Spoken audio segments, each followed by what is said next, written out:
Hello साथियों, भाई PSC के एस्पिरेंट्स कैसी चल रही है आपकी तैयारी।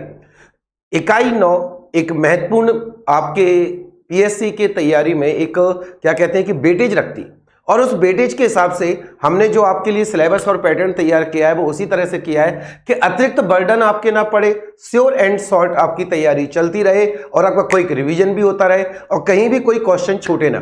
तो इसी पार्ट में हम लोगों ने पहला इलेक्ट्रॉनिक्स तैयार किया था, यदि नहीं देखा है तो जरूर देख लीजिए आप वीडियो जाकर। दूसरा हमने जो दूसरा टॉपिक लिया था वो क्या था, इलेक्ट्रॉनिक्स का कम्युनिकेशन, संचार। डेटा को हमने इसमें शामिल नहीं किया था क्योंकि डेटा किसका पार्ट होता है, कंप्यूटर का, वो हम अलग से बात करेंगे उस पर।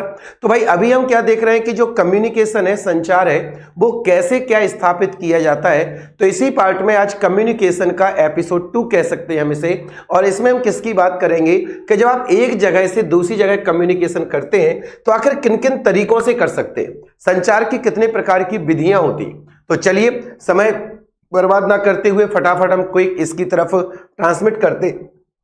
सबसे पहला जो हमारे सामने आता है कि जो ये संचार होता है, संचार कम्युनिकेशन के प्रमुख अवयव क्या होते हैं। तो देखिए भाई, संचार के लिए जो सबसे जरूरी चीज होती है वो हमें आपके सामने दिख रही होगी। संचार में हम देखें तो हमें आपके सामने बेटा इसमें जो दिखेगा कि संचार प्रणाली के मुख्यतः 3 अवयव होते हैं, 3 इसके कंपोनेंट्स हो सकते हैं जो बेसिकली जरूरी है। वहीं पर मैंने याद करिए आपसे बेटा मोड्स की बात की थी या एलिमेंट्स की बात की थी, वो कितने थे, 5 लास्ट सेक्शन में। और अब हम बता रहे हैं कि इसके प्रमुख 3 कंपोनेंट्स क्या होते हैं। इसमें हम प्रोटोकॉल वगैरह उन सबको अलग अलग जो हमने यूज किया था, इसमें हम उन सब के लिए कॉमन वर्ड इस्तेमाल करेंगे, और वो क्या है, संचार चैनल, कम्युनिकेशन चैनल। एक्चुअल में क्या है कि सबसे पहले आप जिस डेटा को, जिस सूचना को दूसरी जगह पहुंचाना चाहते हैं, तो आप जिस जगह पहुंचाना चाहते हैं, लेकिन उसके लिए सबसे पहले आपको किसकी जरूरत पड़ने वाली है, ट्रांसमीटर। ट्रांसमीटर क्या करेगा कि जो आपकी सूचना है या आपका जो भी इंफॉर्मेशन है या जो डेटा है, तो ट्रांसमीटर क्या करता है कि आपके उस डेटा को आवश्यक सिग्नल में कन्वर्ट कर देगा। देखिए मैंने लास्ट टर्न पर भी आपसे यही बात की थी कि जब भी हमें इधर से उधर कुछ भेजना हो तो वो हमेशा किसके माध्यम से जाएगा, सिग्नल्स के माध्यम से जाएगा, तरंगों के माध्यम से जाएगा। आप किसी भी डायरेक्ट फिजिकल वस्तु को नहीं पहुंचा सकते।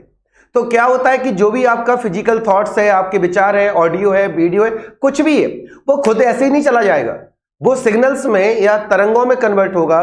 तो ये काम किसके द्वारा, किस उपकरण के द्वारा किया जाएगा, ट्रांसमीटर। अगला, जब आप उसे भेजते हैं तो फिर वो किस कम्युनिकेशन चैनल के माध्यम से जाता है, वो तारों के माध्यम से जाएगा कि वो सिग्नल्स के माध्यम से जाएगा। तो जो चैनल वो इत्याद करती है या उपयोग करती है, तो वो हम किस में पार्ट रखते हैं, कम्युनिकेशन चैनल। और जब वो सिग्नल सामने वाले के पास पहुंचते हैं तो वही डिवाइस उसकी उसे रिसीव करेगी। तो बेटा रिसीव करने वाली डिवाइस में ही क्या हो गया, रिसीवर। तो दोबारा आते हैं कि भाई आखिर संचार के मुख्य अवयव कितने होते हैं। तो देखिए संचार के अवयव हमें कितने प्रकार के मिलते हैं, हमें मिलते हैं 3 प्रकार के। एक तो संचार चैनल होना चाहिए, सबसे पहले तो ट्रांसमीटर होना चाहिए जो सिग्नल्स में कन्वर्ट करे, दूसरा एक चैनल होना चाहिए जो उसे आगे ले जाए, और तीसरा उसे रिसीव करने वाले के पास प्रॉपर यूनिट होना चाहिए जिससे वो उसे सही से उपयोग कर सके। ये देखिए अब हम देखते हैं क्या लिखा हुआ है। संचार चैनल, सबसे पहले किसके बारे में डिस्कशन किया गया है, कम्युनिकेशन चैनल। संचार चैनल एक भौतिक माध्यम होता है, सॉरी ये गलत लिखा हो, संचार चैनल एक भौतिक माध्यम होता है जो ट्रांसमीटर और रिसीवर को आपस में कनेक्ट करता है। सबसे पहला आपका एक एमसीक्यू यहीं से बन जाता है कि ट्रांसमीटर और रिसीवर को आपस में कनेक्ट करने वाले फिजिकल माध्यम को क्या कहते हैं। तो देखिए जैसे ही ट्रांसमीटर हुआ और ट्रांसमीटर से सिग्नल कहां पहुंचने हैं, रिसीवर के पास, तो इनको जो बीच में जोड़ने का काम करेगा, ये जोड़ने का काम कौन करेगा भाई, चैनल करेगा। एक काम कौन करेगा, चैनल। तो एक ऐसा माध्यम जो ट्रांसमीटर और रिसीवर को आपस में जोड़ता है वो क्या कहलाता है, चैनल। संचार के प्रकार के आधार पर चैनल तार युक्त अथवा तार रहित हो सकते हैं। देखिए यही इनका सबसे बड़ा प्रकार होता है कि जो चैनल हो सकते हैं वो वायरलेस भी हो सकते हैं और वो वायर्ड भी हो सकते हैं। ये मैंने पहले ही कहा था, क्योंकि हो सकता है कि आप एक तार के माध्यम से अपने सिग्नल्स को पहुंचा रहे हो, तो ये संचार चैनल कैसा हो जाएगा, वायर्ड हो जाएगा। और दूसरा तरीका होता है कि जब आप एक जगह से दूसरी जगह सिग्नल्स को पहुंचा रहे हैं तो वो वायरलेस भी हो सकता है, उसमें हो सकता है वायर तकनीकी की जरूरत ही ना पड़े, तो वो सिग्नल जैसे आपके मोबाइल है, मोबाइल किसी तार से कनेक्ट नहीं है, तो ये किस टेक्नोलॉजी पे काम कर रहा है, वायरलेस पर। और वहीं पर जो टेलीफोन वगैरह होते हैं या हमारे फैक्स वगैरह हुआ करते थे, तो बेटा ये सब किससे हुआ करते थे, तार के माध्यम से। तो हमेशा याद रखिए कि संचार चैनल कितने प्रकार के हो सकते हैं, ये होते हैं 2 प्रकार के, वायर्ड हो सकते हैं या ये वायरलेस हो सकते हैं। अगला हम देखते हैं इसके बाद दूसरा नंबर किसका आता है, ट्रांसमीटर का। तो देखिए ट्रांसमीटर क्या है, ट्रांसमीटर एक इलेक्ट्रॉनिक डिवाइस है।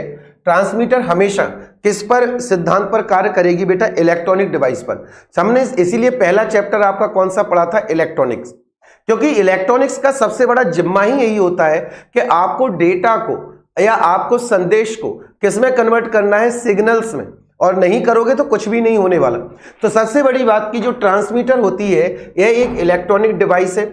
इसका मुख्य कार्य संदेश सिग्नल को इस प्रकार परिवर्तित करना है कि चैनल के माध्यम से उसे आसानी से संप्रेषित किया जा सके। सबसे बड़ी बात कि आपका ट्रांसमीटर इस प्रकार का होना चाहिए कि आप जिस चैनल का उपयोग कर रहे हैं वो उस चैनल के तरीके से उसे कन्वर्ट कर सके।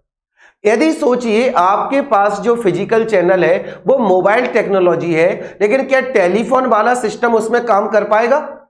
आप सोचिए कि क्या आप टेलीफोन के थ्रू ये काम कर पाएंगे जो आपका मोबाइल कर सकता है? नहीं कर पाएगा ना। तो ट्रांसमीटर आपके पास एक ऐसा होना चाहिए जो क्या करे, आपके डेटा को, आपकी सूचना को जिस चैनल से आप भेजने वाले हैं उसी चैनल के रूप में उसे परिवर्तित कर दे। ये सबसे जरूरी बात होती है। अगला हम देखते हैं सूचना के स्रोत से प्राप्त संदेश को। देखिए सूचना किसी भी प्रकार की हो, इसे इलेक्ट्रिक सिग्नल या इसे इलेक्ट्रॉनिक्स की दुनिया में कहें तो जाहिर सी बात है कि उसमें electron, positive holes, negative holes, इनके माध्यम से सूचना प्रसारित होती है, तो ये उसे उसमें कन्वर्ट कर देगा। इसके बाद हम अगले कंटेंट पर आते हैं। देखिए इसका प्रयोग मुख्यतः ध्वनि को ट्रांसड्यूसर की सहायता से, ध्वनि का मतलब इसमें कुछ भी सूचना हो सकती है, तो ट्रांसमीटर क्या करता है, ट्रांसड्यूसर। ट्रांसड्यूसर का मतलब होता है आवश्यक सिग्नल में कन्वर्ट करने वाला कंटेंट, या कंटेंट आपकी एक डिवाइस जो आपकी एनर्जी को या किसी प्रकार की सूचना को किसमें कन्वर्ट कर देगी, आगे दूसरे सिग्नल्स में। एक ट्रांसमीटर के अंदर लगा होता है। तो देखिए इसका प्रमुख उपयोग ध्वनि को ट्रांसड्यूसर की सहायता से, देखिए फिर लिखा है, विद्युत चुंबकीय तरंगों के रूप में बदला जाता है। तो याद रखिए बेटा ट्रांसड्यूसर किसमें उपयुक्त होता है, हमारे ट्रांसमीटर के अंदर ही। और ये क्या करता है कि ध्वनि का मतलब ये नहीं कि केवल हम मोबाइल और टेलीफोन की बात करें। अरे भाई जो अपना एक्टर्स वगैरह होते हैं, एक्ट्रेसेस होती हैं, तो जो अपने डायलॉग्स बोलते हैं या कोई भी बात बोलते हैं वो रिकॉर्ड होकर एक जगह से दूसरी जगह भी तो जाती।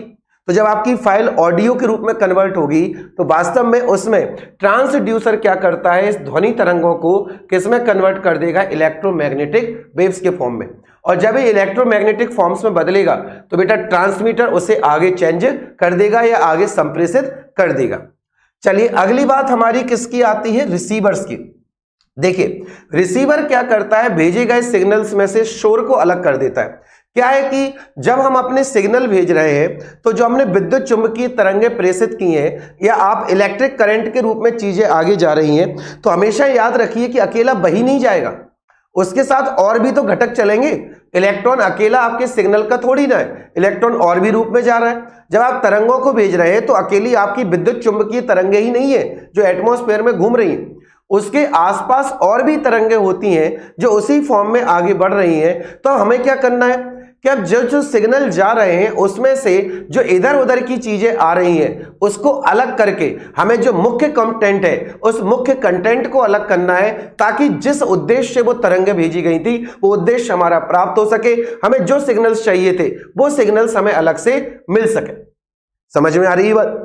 क्या कह रहा हूं मैं कि भाई आपने जो सिग्नल्स भेजे उसके अलावा भी और भी चीजें पहुंच जाती हैं, तो हमें उन चीजों में से बाकी सबको अलग करना है। जो इंपॉर्टेंट सिग्नल्स अपने थे जो भेजे गए थे उनको अलग करके उनको कन्वर्ट करना है और बाकी सबको उससे अलग करना है। तो देखो भाई क्या होता है, रिसीवर भेजे गए सिग्नल्स में से शोर को अलग करता है तथा संकेतों को डिकोड करके, देखिए जो भी आपका मैसेज भेजा गया था, जो आपने सिग्नल्स भेजे थे, अब सिग्नल्स अपने जिस रूप में गए हैं उससे पहले वो जिस रूप में थे उसी रूप को वापस प्रकट करना है। सिग्नल तो केवल एक माध्यम था, सिग्नल क्या था भाई, एक चैनल था, सिग्नल तो केवल एक माध्यम था।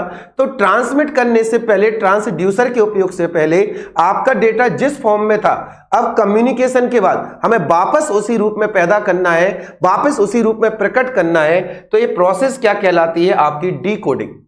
क्लियर? और ये डिवाइस किसमें फिट होती है? आपके रिसीवर। देखो मैं आपसे समझाऊं इस बात को, हमारी मोबाइल डिवाइस होती है, क्योंकि इसके अलावा कोई भाषा आपको समझ में ही नहीं आएगी। तो मोबाइल क्योंकि आप बहुत यूज करते हो भाई, वही आप उसी से इको फ्रेंडली कह सकते हो कि आप फ्रेंड जोन में केवल किससे आओगे? मोबाइल टेक्नोलॉजी से। क्योंकि टेलीफोन की भी आधी बातें आपको समझ में आएंगी और नहीं आएंगी। मोबाइल में हमारे दो सिस्टम होते हैं, एक होता है स्पीकर और एक होता है माइक। तो देखिए आपका जो माइक होता है वो किसका काम कर रहा है? ट्रांसमीटर का। आप जो बोलते हो तो आपके मोबाइल का माइक किसका काम करेगा? ट्रांसमीटर वाला।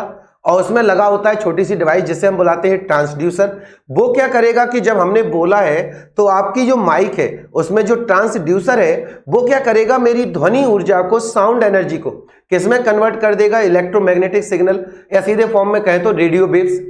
उसने कन्वर्ट कर दिया और जिससे आप बात कर रहे हैं उसको भेज दिया है सिग्नल्स के फॉर्म में। अब उसके मोबाइल में रिसीव करने वाली डिवाइस माइक नहीं होगी, आपके इधर लगा होता है स्पीकर। तो जो मोबाइल का आपका स्पीकर है अब वो उसे रिसीव करेगा और आपने जो सिग्नल भेजे थे उसको डिकोड करके ध्वनि ऊर्जा में दोबारा बदल देगा। तो अब वो व्यक्ति दोबारा उन चीजों को सुन लेगा और समझ लेगा, क्योंकि उसके कान के अंदर तो रिसीवर है नहीं, उसके कान के अंदर तो टिम्पैनिक मेम्ब्रेन है, एक कान का पर्दा है जो केवल ध्वनि ऊर्जा को रिसीव करती है। लेकिन जो मोबाइल यूज करेगा वो मोबाइल की डिवाइस में एक रिसीवर होता है जो सिग्नल को दोबारा किस में कन्वर्ट कर देगा? जिस फॉर्म में वो सबसे पहले थे। और यही प्रोसेसिंग क्या बन जाएगी? हमारी डिकोड। क्लियर हुआ? तो देखिए आपके कम्युनिकेशन में कितने प्रमुख तीन कंपोनेंट्स होते हैं? तीन। एक तो हमारे पास ट्रांसमीटर होना चाहिए, और ट्रांसमीटर वैसा होना चाहिए जिस चैनल का हम उपयोग कर रहे हैं अपने कम्युनिकेशन को स्थापित करने के लिए। तो ट्रांसमीटर अकॉर्डिंग टू द किसके होना चाहिए? चैनल के। तो एक ट्रांसमीटर मस्ट है, एक चैनल मस्ट है, और इन दोनों में कम्युनिकेशन तब तक पूरा नहीं होगा तब तक आपका अकॉर्डेंस टू रिसीवर नहीं होगा। तो जब आपका एक प्रॉपर चैनल में एक ट्रांसमीटर है और एक चैनल है और एक रिसीवर है, और जब ये तीनों एक साथ होते हैं तभी एक कम्युनिकेशन कंप्लीट हो सकता है। क्लियर हुई ये बात? चलिए अब हम देखते हैं इसके बाद अगला आता है संचार के माध्यम, जिस पर अभी मैंने चर्चा की थी कि वो वायर टेक्नोलॉजी होती है, वायरलेस टेक्नोलॉजी होती है। चलिए अब हम उस पर बात करते हैं।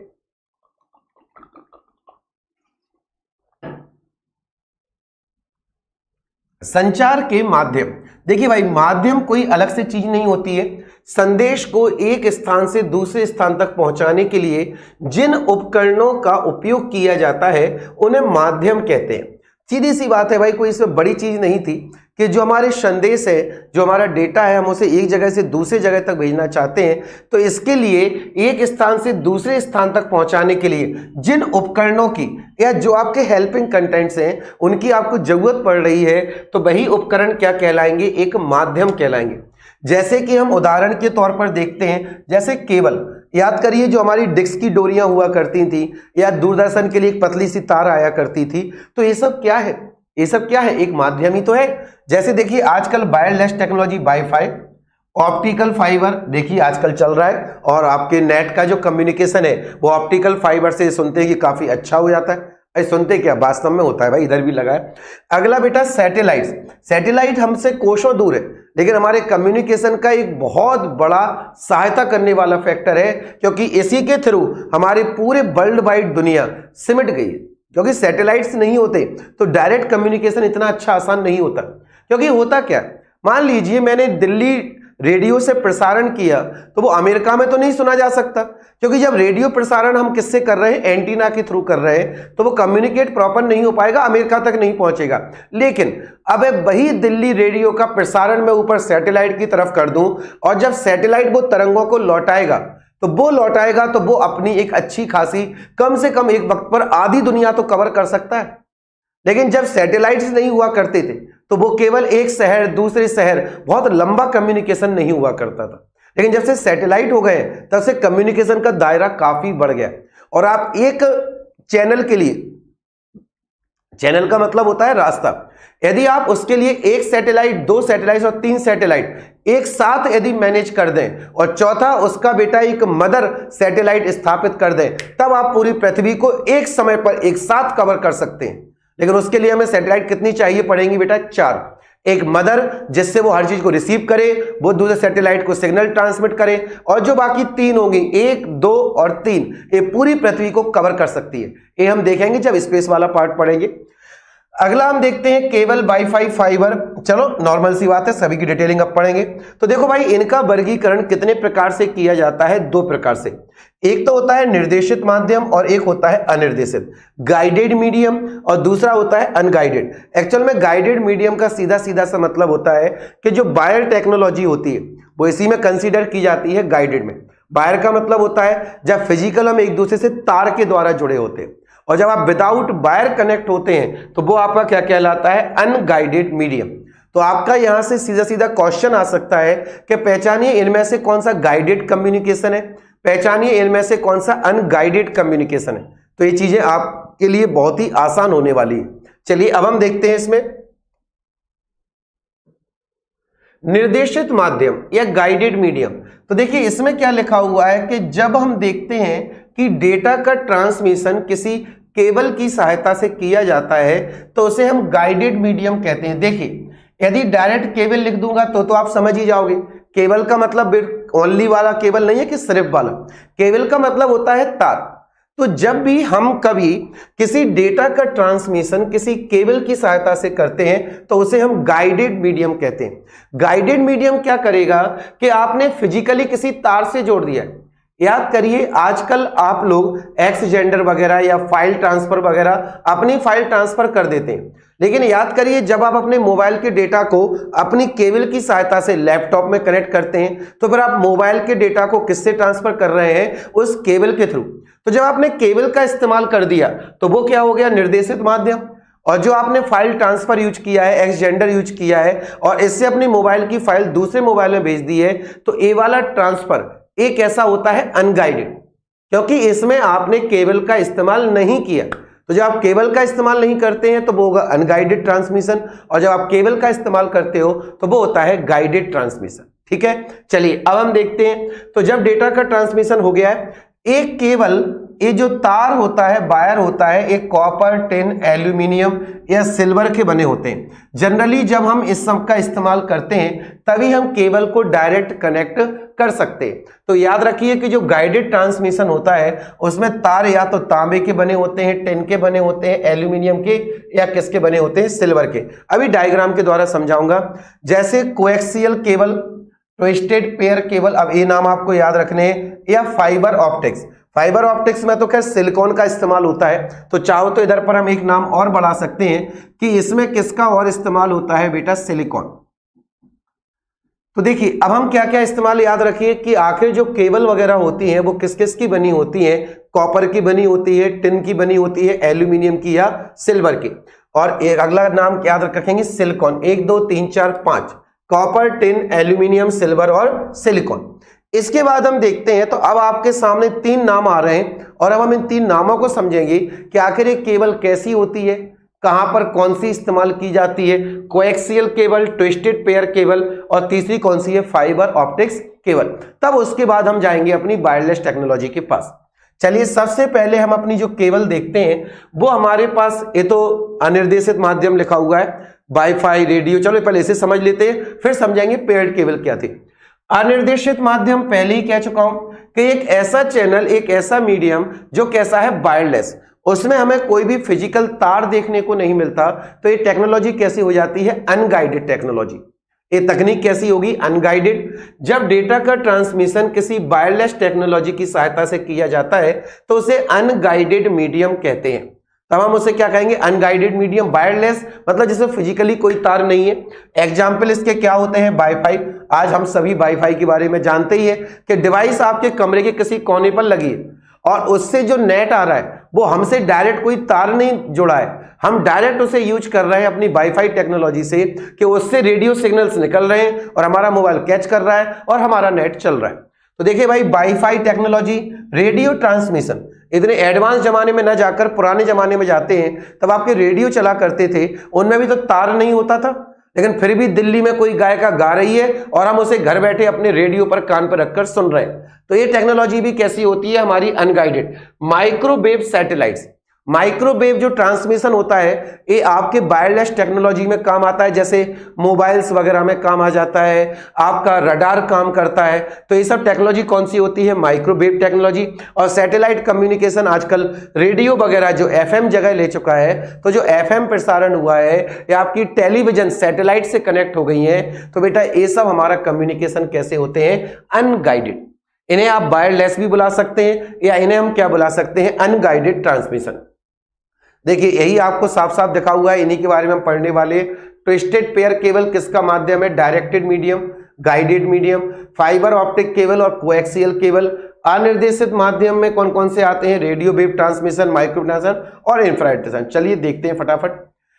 अब देखिए, जब सबसे पहले आपको एक केबल नजर आ रही होगी, इस केबल में एक दो स्विच ना रहकर इसके अंदर कई प्रकार के तारों की हमें ऐंठन दिखाई दे रही। ये इस प्रकार की केबल आपको बेटा क्या है कि इसमें डायरेक्ट स्विच दिखाई देते हैं, लेकिन अंदर उसमें कई सारे ट्रांसमिशन वायर जुड़े होते हैं। और ये ट्रांसमिशन वायर केबल आपके कंप्यूटर वाले मामले में बहुत इस्तेमाल होती है, जैसे ईथरनेट केबल वगैरह हो गया, ये हमारे कंप्यूटर डिवाइसेज में बहुत इस्तेमाल होती है, जो आपके डेटा ट्रांसफर में उपयोग की जाती है। तो देखिए इस केबल को हम सीधा सीधा देखिए साफ साफ लिखा हुआ है, क्या नाम देते हैं, ईथरनेट केबल, या इसी को हम क्या बुलाते हैं, ट्विस्टेड पेयर केबल।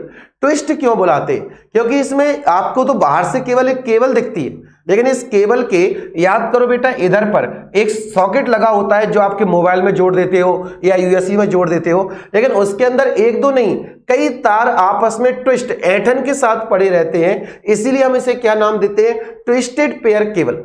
इसीलिए हमने इसे क्या नाम दिया है, ट्विस्टेड पेयर केबल। इसमें क्या होता है कि ऊपर, सबसे ऊपर तो एक कुचालक हम लेयर बना के रखते हैं, और वो कुचालक लेयर जनरली किसकी होती है, पीवीसी की। और इसके अंदर हम देखते हैं तो इसके अंदर अर्थिंग का सिस्टम भी रखा जाता है प्रॉपर, सब कुछ हमें अंदर ही देना होगा। एक तार इसमें अर्थिंग के लिए रहेगा, दूसरा आपके डेटा ट्रांसफर के लिए रहेगा। तो ये सब सिस्टम ही हमारे एक साथ क्या कहलाते हैं, ईथरनेट केबल, या इसी को हम दूसरा किस नाम से जानते हैं, ट्विस्टेड पेयर केबल। इस तरह की केबल आपस में ट्विस्ट किए हुए होती है, जिसके ऊपर एक कुचालक पदार्थ चढ़ा होता है, जिससे किसी को करंट ना लगे या डेटा ट्रांसमिशन में कोई दिक्कत ना आए। एक अन्य परत का आवरण, कुचालक पदार्थ होता है, एक अन्य परत का आवरण होता है। देखिए सबसे पहले तो इसका जो मुख्य काम है, देखिए लिखा हुआ है रिप कोड, लिखा हुआ है ऑक्सीजन फ्री प्योर कॉपर। इसके अंदर तांबे के तारों के कई छल्ले बने हुए हैं। देखिए इसमें ट्रांसमिशन के लिए हम किसका इस्तेमाल कर रहे हैं, इसमें तांबे के, कॉपर के कई अंदर प्योर तार लगे हुए, और उस प्योर तार के ऊपर हमने एक कुचालक लेयर बना रखी है ताकि डेटा ट्रांसमिशन प्रॉपर हो सके। और ऐसे कई तारों को आपस में ऐड दिया, एक कुचालक परत और चढ़ा दी, ताकि बाहर के वायुमंडल का कोई ऐसा ज्यादा असर ना हो और हमारा शरीर भी बेटा करंट के मामले में टोटल सुरक्षित रहे। तो देखिए इस तरह के केबल आपस में ट्विस्टेड होते हैं, जिसके ऊपर एक कुचालक पदार्थ, एक अन्य परत का आवरण। सबसे पहले तो तार के ऊपर एक कुचालक खुद की लेयर हो गई, और इन सब के ऊपर एक परमानेंट हो गई कुचालक परत। तो यही हमारी क्या कहलाती है, ट्विस्टेड पेयर केबल। ये याद रखिए, यही क्या कहलाती है, ईथरनेट। कंप्यूटर में आप लोग पढ़ते हैं ईथरनेट के बारे में। तो जो ईथरनेट होती है, याद रखिए एक किस तकनीक में शामिल होती है, कम्युनिकेशन की, गाइडेड मीडिया, या ये किस में शामिल होती है, वायर्ड टेक्निक में। क्लियर हुई इतनी सी बात। अब हम देखते हैं इसके बाद अगला। देखिए दो में से एक एक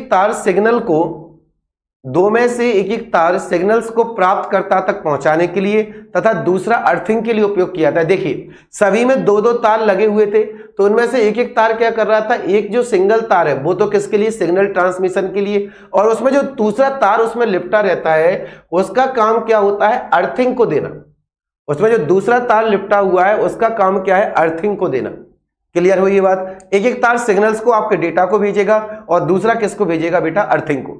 इस केबल का उपयोग छोटी दूरी में डेटा संचार, सबसे बड़ी बात कि इस केबल का प्रॉपर उपयोग जो होता है वो ज्यादा दूरी तक ट्रांसमिशन के लिए हम नहीं कर सकते कि भैया इधर से हम 100 मीटर दूर चले गए, 1 किलोमीटर दूर चले गए ना। एक छोटे एरिया पर ही पॉसिबल होता है इससे ट्रांसमिशन। इसीलिए कहां पर इस्तेमाल होगा, छोटी दूरियों में। कौन सा होगा, ट्विस्टेड केबल। ट्विस्टेड केबल से हमारा ट्रांसमिशन ज्यादा दूरी तक नहीं हो सकता। एक केबल कैसा हो सकता है, छोटी दूरियों तक, बड़ी दूरियों तक नहीं जाएगा। इसके बाद हम देखते हैं कि इस तार का प्रयोग लोकल एरिया नेटवर्क के तौर पर किया जाता है। आपने जरूर पढ़ा होगा लैन, मैन, बैन जो हम इस्तेमाल करते हैं। तो ये केबल वास्तव में किसके लिए इस्तेमाल की जाएगी, लोकल एरिया नेटवर्क, ज्यादा बड़े स्तर पर नहीं जा सकती है। तो ये थी हमारी पहली केबल। एक कौन सी थी, twisted wired cable, twisted pair cable. ऐसी को दूसरा हम किस नाम से जानते हैं, ईथरनेट। और ये सब किस में आती है बेटा, गाइडेड प्रणाली में। ये सब कैसी है, निर्देशित। अगला हम देखते हैं कोएक्सियल केबल। पहले तो आप इस पर एक झलक डालिए। क्या आपको डिस्क वाला मामला याद आता है, जो हम डिस्क इस्तेमाल करते थे बेटा, याद करो। हमारी डिस्क आया करती थी, बढ़िया चैनल आया करते थे। आज भी तो हम लोग डीटीएच की छतरी लगाते हैं, उसमें से जो डोरी लगी होती है कुछ वैसी ही केबल नजर आती है। हम लोग इसी को केबल ऑपरेटर कहते थे, ये सब बातें करते हैं। तो वास्तव में जो केबल होती है इसकी क्वालिटी क्या होती है, पहली बात तो हम इसे बुलाते क्या है, कोएक्सियल केबल। इसे हम क्या बुलाते हैं, कोएक्सियल केबल। कोएक्सियल केबल की हम बात करें बेटा, आज भी तो यही इस्तेमाल होता है। आपके डीटीएच की छतरी से यही केबल आती है जो आपकी टीवी को कनेक्ट करती है। तो देखिए, हम कोएक्सियल केबल की बात करें, इस केबल के द्वारा हाई फ्रीक्वेंसी वाले डेटा को संचारित किया जाता है। इसमें हम कौन सा डेटा ट्रांसफर करते हैं, जो ऐसा वैसा नहीं हो, जिसकी फ्रीक्वेंसी ज्यादा होती है और इसके अंदर बहुत ही ज्यादा डेटा भरा भी होता है। इसीलिए इसमें हम ईथरनेट का इस्तेमाल नहीं करते। इस प्रकार की हम कौन सी केबल होती है, कोएक्सियल केबल। अब हम देखते हैं कि इस केबल की क्वालिटी क्या होती है। तो ये केबल उच्च गुणवत्ता का संचार माध्यम है। ये कैसा है बेटा, हाई क्वालिटी कम्युनिकेशन मीडियम है। तो चलिए हम देखते हैं कि इसमें क्या क्या होता है और कैसे कैसे हम इसका इस्तेमाल करते हैं। देखिए, इस केबल के केंद्र में एक ठोस तार होता है। हमने अभी अभी देखा था कि इसके सेंटर में क्या है बेटा, एक मान लीजिए कॉपर का वायर कर दिया है इसके सेंटर में। फिर क्या लिख रहे हैं कि इस केबल के चारों तरफ अब क्या क्या होगा, एक ठोस तार होता है जो कुचालक तार से घिरा होता है। याद करिए, इसके सराउंडिंग हम इसमें एक ऐसा बैक्स जैसा, कुछ मोम जैसा या प्लास्टिक जैसा आइटम भर के रखते थे। एक घेरा रहेगा। अब इससे क्या होगा, कुचालक तार के ऊपर एक जाली बनी रहती है। इतना ही काम खत्म नहीं होता, इसके चारों तरफ आपको क्या नजर आएगा, एक इसे चारों तरफ से कवर करने वाली जाली। याद करो, आपके जो कम्युनिकेशन टीवी का हुआ था, डिस्क लगी होती थी, तो बेटा उसमें एक ऐसी जाली लगी होती थी, एक चारों तरफ से इसे कवर करती थी। तो इसका सेंटर पार्ट क्या होगा, एक केबल होगा, एक तार होगा, ठोस तार होगा, उसके चारों तरफ कुचालक होगा और उसके चारों तरफ फिर एक जाली लगी होगी। और फिर अब हम इसे फाइनल कोटिंग कर देंगे एक प्लास्टिक लेयर से या एक कुचालक लेयर से।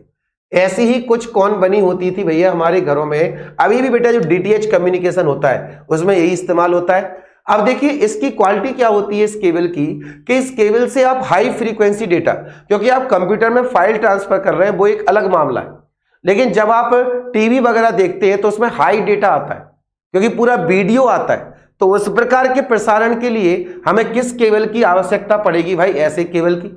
इस केबल के केंद्र में एक ठोस तार होता है जो कुचालक तार या वायर से घिरा होता है। इस कुचालक तार के ऊपर एक जाली बनी होती है जिसके ऊपर फिर कुचालक परत होती है। ये तार अपेक्षाकृत कैसा होता है भाई, काफी ज्यादा महंगा होता है।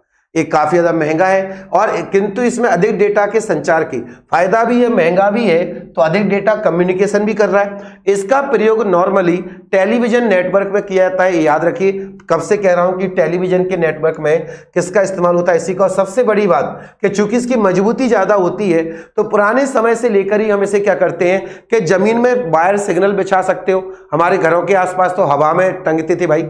उसके बाद इसका इस्तेमाल कैसा होता है कि आप समुद्र के नीचे भी केबल के फॉर्म में इसे बिछा सकते हैं। इसके बाद हम देखते हैं तो अगली हमारी आती है ऑप्टिकल फाइबर। आज के समय पर देखिए, ऑप्टिकल फाइबर कितनी प्यारी केबल लगती है, आपने देखा हो। और इसमें से मुख्य रूप से जो अंदर का यही बार होता है, यही वायर मुख्य रूप से कनेक्टिंग में फायदा करता है। देखिए, ये रहता है इसका ऑप्टिकल फाइबर कहां होते हैं, सबसे अंदर ए वाला पार्ट।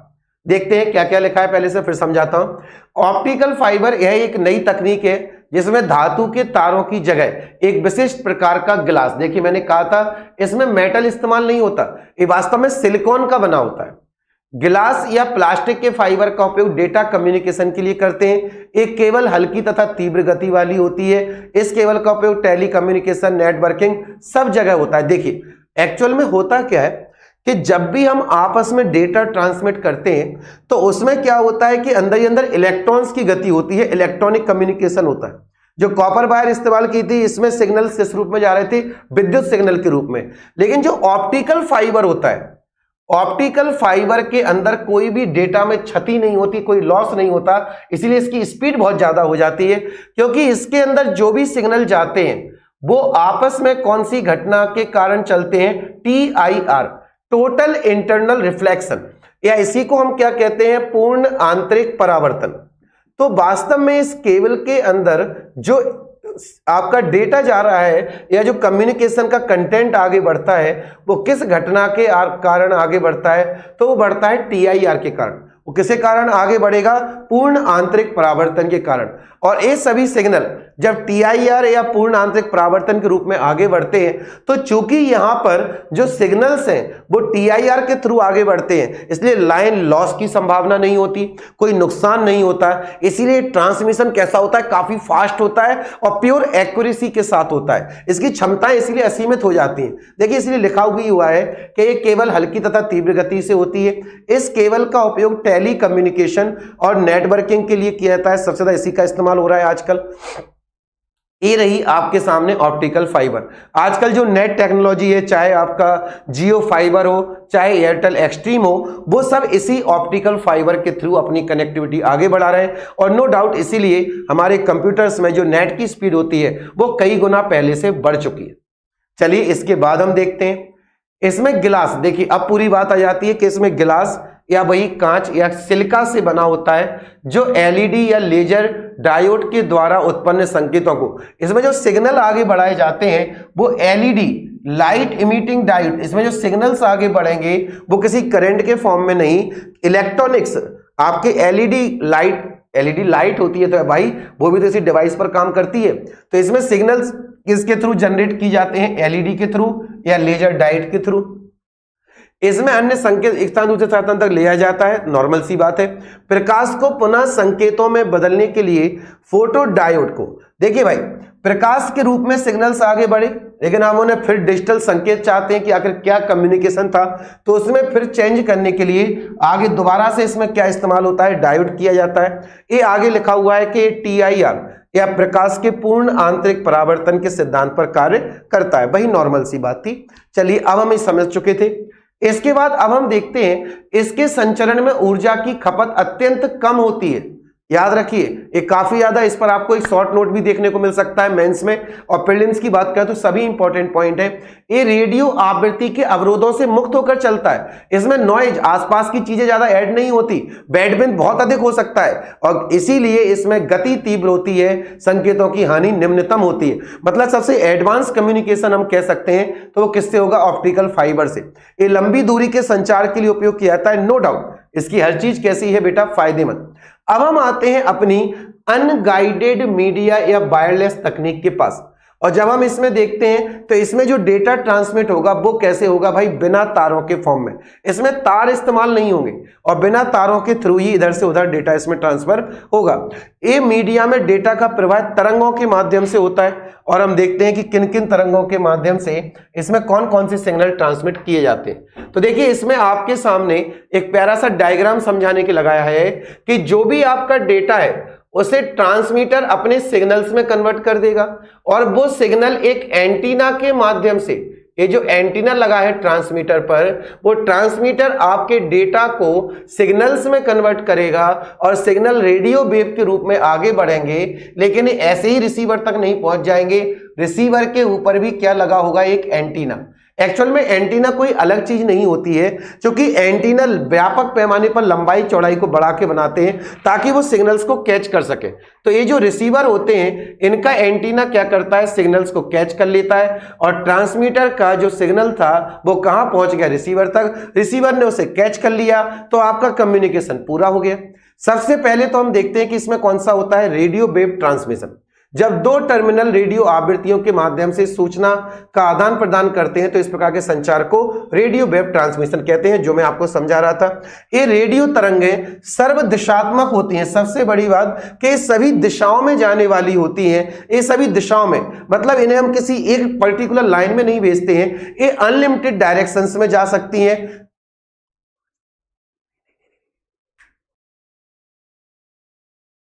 ये क्या करती हैं कि सभी दिशाओं तक फैलाती हैं, और जब सभी दिशाओं में होगी तो इसका फायदा किसी एक व्यक्ति को नहीं, एक बड़े ग्रुप को मिलेगा। इसलिए लिखा हुआ है कि कैसी होती है, सर्वदिशात्मक। जैसे रेडियो सिग्नल, आपका जो रेडियो बजता है तो भैया रेडियो में यही तो किया जाता है कि अपना प्रोग्राम छोड़ दिया और उसे सभी लोग अपने अपने हिसाब से रिसीव कर लेंगे। रेडियो वेव ट्रांसमिशन वायर्ड तकनीकी से सस्ता होता है, जाहिर सी बात है कि हर एक तक, लेकिन चूंकि क्या है इसमें फ्रीक्वेंसी उतनी ज्यादा नहीं मिल पाती, इसलिए हम टीवी चलाने में इसका इस्तेमाल नहीं करते हैं। रेडियो वेव ट्रांसमिशन वायर्ड तकनीक से सस्ता होता है तथा मोबाइलिटी प्रदान करता है, बिल्कुल सही बात है। माइक्रोवेव ट्रांसमिशन, अब देखिए इसमें क्या किया है कि इसमें हमें डिवाइस थोड़ी सी अलग चाहिए। टेक्नोलॉजी का बेस वही है, वायरलेस है, लेकिन इसमें क्या होंगे कि इसमें हम किन माध्यम से जाएंगे, तो इसमें हम जाएंगे माइक्रोवेव, सूक्ष्म तरंगों के आधार पर। पहले वाले में हम किससे गए थे, रेडियो सिग्नल पर रेडियो तरंगों पर, और इसमें हम जाएंगे माइक्रोवेव ट्रांसमिशन। इस सिस्टम में सिग्नल्स खुले तौर पर रेडियो सिग्नल्स की तरह ही संचारित होते हैं क्योंकि वायरलेस टेक्नोलॉजी है, लेकिन इसमें हम तरंगों की फ्रीक्वेंसी अलग होती है, इसकी फ्रीक्वेंसी इस रेंज की होती है और ये सब किसमें शामिल होती हैं, इसीलिए माइक्रोवेव या सूक्ष्म तरंगों में।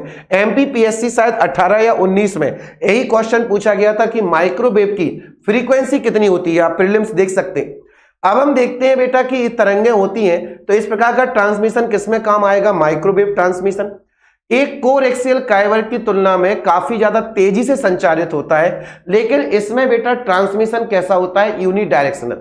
जो माइक्रोवेव ट्रांसमिशन होता है ये एक दिशात्मक होता है, ना कि सर्व, क्योंकि रेडियो जो ट्रांसमिशन था वो था सभी दिशाओं में, लेकिन एक ऐसा होता है बेटा एक दिशा में। इसका प्रयोग सेल्यूलर नेटवर्क, देखिए सेल्यूलर नेटवर्क तथा टेलीविजन ब्रॉडकास्टिंग में होता है। जहां जहां पर आप सिग्नल देना चाहते हैं ये केवल वहीं तक पहुंचेंगे। इसमें संचार के लिए प्रयुक्त होने वाली तरंगें हाई फ्रीक्वेंसी होती हैं। इसमें कम लंबाई के पैराबोलिक, याद रखिए पैराबोलिक, क्योंकि एक शेप होती है भाई ऐसी, तो इसे हम क्या बुलाते हैं, अवतल। और अवतल का मतलब क्या होता है, कॉनकेव। एक कौन सी शेप होती है, कॉनकेव, या एक कौन सी होती है, अवतल। लेकिन इसी सतह को यदि आप ज्यादा गोलाई में कर दें तो इसी को हम क्या कहते हैं, पैराबोला। तो इसमें क्या है कि पैराबोला ट्रांसमिशन के लिए आवश्यकता पड़ेगा। नॉर्मली एंटीना आपके अवतल वाले इसमें काम नहीं कर पाएंगे, तो पैराबोलिक एंटीना की तरह काम होता है। क्योंकि उच्च आवृत्ति की तरंगें किसी बाधा को पार नहीं कर सकती, इसीलिए सेंडर और रिसीवर दोनों के एंटीना सीधी रेखा में होना चाहिए। आजकल बड़ी बड़ी छतरियों की आवश्यकता नहीं होती, जो डीटीएच होता है वो अपने आप में पैराबोला ही हो जाता है। तो उसमें क्या है कि छतरी से जो तरंगें टकराएं और जो उसका रिसीवर हो, उन दोनों का एक दिशा में होना जरूरी है। इसीलिए आप देखिए कि हमारे यहाँ जब भी डीटीएच वाली छतरी लगाई जाती है तो उसे घुमा के बार बार चेक किया जाता है, क्योंकि ये एक डायरेक्शन में नहीं होंगे तो मामला कैसा हो जाएगा, गड़बड़ हो जाएगा। इस वजह से माइक्रोवेव प्रत्येक 25-30 किलोमीटर के बीच एक रिएक्टर या रिपीटर स्थापित करना होता है। याद करो भाई, जगह जगह छतरियां लगानी पड़ती हैं। ऐसा नहीं हो सकता कि एक छतरी से ही सब घर चमक जाए ना, आपको कुछ दूरी पर अपने रिसीवर्स बदलने पड़ेंगे। अगला होता है बेटा इंफ्रारेड ट्रांसमिशन। इंफ्रारेड एक अलग टेक्नोलॉजी आती है, ऊष्मीय तरंगों पर चलती है। एक किस पर चलेगी बेटा, ऊष्मीय तरंगों पर। अभी थी, एक था रेडियो सिग्नल, एक थी सूक्ष्म तरंग, तीसरी कौन सी आती है, ऊष्मीय तरंग। इंफ्रारेड वेव छोटी दूरी के संचार के लिए प्रयोग में लाई जाने वाली हर एक चीज याद रखनी है किस में होता है, क्योंकि देखो infrared transmission, TV remote, wireless speaker, ये आपके असीमित दूरी पर काम नहीं कर सकते। तो जाहिर सी बात है कि जो टीवी रिमोट है वो किन सिग्नल पर काम करता है, ऊष्मीय तरंगे, मतलब इंफ्रारेड तरंगों पर। इसी को हिंदी में क्या कहते हैं, अवरक्त तरंगे।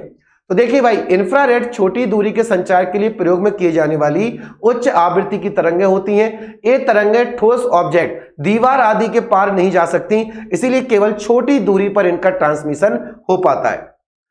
सैटेलाइट संचार, देखिए पहले ही कहा था कि आपको एक सैटेलाइट से सीधा सिग्नल भेजना पड़ेगा इधर और उसके एंटीना उसे सभी दिशाओं में प्रसारित करते हैं। तो ये कैसा होता है बेटा सैटेलाइट कम्युनिकेशन। और लंबी दूरियों के लिए सबसे अच्छा आदर्श संचार, आदर्श कम्युनिकेशन केवल किससे हो सकता है बेटा, सैटेलाइट से।